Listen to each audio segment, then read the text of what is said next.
തെരഞ്ഞെടുപ്പിന് തലേന്ന് സന്ദീപ് വാര്യരെ ചാരി ഇടതുമുന്നണിയുടെ ആക്രമണം.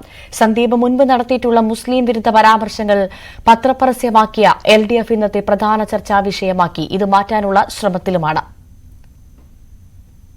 പാകിസ്ഥാനിലേക്ക് പോകാൻ ആഗ്രഹിക്കുന്ന കശ്മീരികളെ കൂട്ടക്കൊല ചെയ്ത് കുഴിച്ചുമൂടുക, കഴുത്തിൽ ടയറിട്ട് കത്തിച്ചു കൊല്ലണം. ബാബറി മസ്ജിദ് തകർത്തതിനെ എതിർക്കുന്നവർ വെറും കീടാണുക്കൾ. നിങ്ങളെയൊക്കെ ആര് കണക്ക് കൂട്ടുന്നു? എന്താണ് ഹിന്ദു മഹാസഭ ചെയ്ത കുറ്റം? ഗാന്ധിയെ ചെറുതായിട്ടൊന്ന് വെടിവെച്ചു കൊന്നു. അടിവരയിട്ട് പറയുന്നു CAA കേരളത്തിലും നടപ്പാക്കും. ഇതൊക്കെയാണ് സന്ദീപിന്റെ പഴയ പ്രസ്താവനകളായി പരസ്യത്തിലുള്ളത്. ഒപ്പം സന്ദീപിന്റെ കാക്കി നിക്കറിലുള്ള പടവുമുണ്ട്.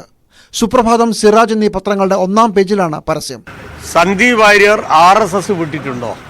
സന്ദീപ് വാര്യരുടെ തറവാട്ടിൽ അദ്ദേഹത്തിന്റെ അമ്മ RSS ട്രെയിനിങ്ങിന് വേണ്ടി വിട്ടുകൊടുത്ത സ്ഥലം ഇപ്പോഴും ആരുടെ നിയന്ത്രണത്തിലാണ്? ആദ്യം ഒന്നമ്പരുന്ന കോൺഗ്രസ് ക്യാമ്പ് താമസിയാതെ പ്രത്യാക്രമണം തുടങ്ങി. സന്ദീപ് വാര്യർ ഇതൊന്നും താൻ പറഞ്ഞതല്ലെന്ന് അവകാശപ്പെട്ടു. ആ പരസ്യത്തിൽ തന്നെ വ്യാജമാണല്ലോ. പരസ്യത്തിൽ നേരത്തെ തന്നെ ഫാക്ട് ഫൈൻഡിംഗ് ടീം അത് വ്യാജമായ സ്ക്രീൻഷോട്ടാണെന്ന് കണ്ടെത്തിയിട്ടുള്ള ഒരു കാര്യം. 1. 2, CPMന്റെ കുണ്ടന്നൂർ MLA ആയിരുന്ന സ്വരാജ് നടത്തിയ ഒരു പരാമർശം, ആ പരാമർശം ഉദ്ധരിച്ചുകൊണ്ട് അതേ ചർച്ചയിൽ അദ്ദേഹത്തെ കളിയാക്കാൻ വേണ്ടി അദ്ദേഹത്തിന്റെ വാചകങ്ങൾ കടമെടുത്തുകൊണ്ട് ഗാന്ധിയെ ചെറുതായിട്ടൊന്ന് വെടിവെച്ചു കൊന്നു എന്ന വാചകം ഞാൻ കടമെടുത്തത് സംബന്ധിച്ച് അതും എന്റെ തലയിൽ ആരോപിച്ചുകൊണ്ടാണ് ഇന്ന് പരസ്യം കൊടുത്തിട്ടുള്ളത്.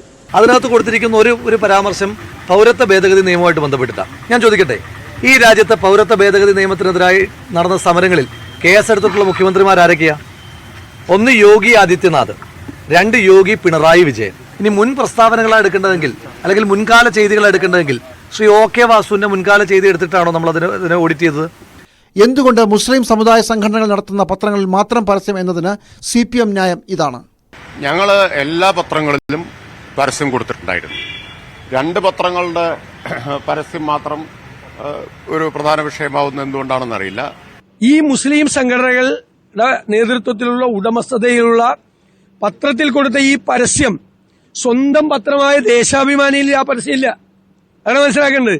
സ്വന്തം പത്രത്തിൽ കൊടുക്കാൻ പറ്റില്ല, കാരണം അത് എല്ലാ മതവിഭാഗങ്ങളും വായിക്കുന്ന പത്രമാണ്. അപ്പൊ മുസ്ലിം സംഘടനകളുടെ നേതൃത്വത്തിലുള്ള പത്രത്തിൽ കൊടുത്ത് മുസ്ലിം സംഘടനകൾക്ക് വേണ്ടി മാത്രം ഒരു പരസ്യം ഉണ്ടാക്കിയിരിക്കുക. CPM പോലത്തെ ഒരു പാർട്ടിയെ കുറിച്ച് ഓർത്ത് ലജ്ജിക്കുകയാണ്. News desk, News 18.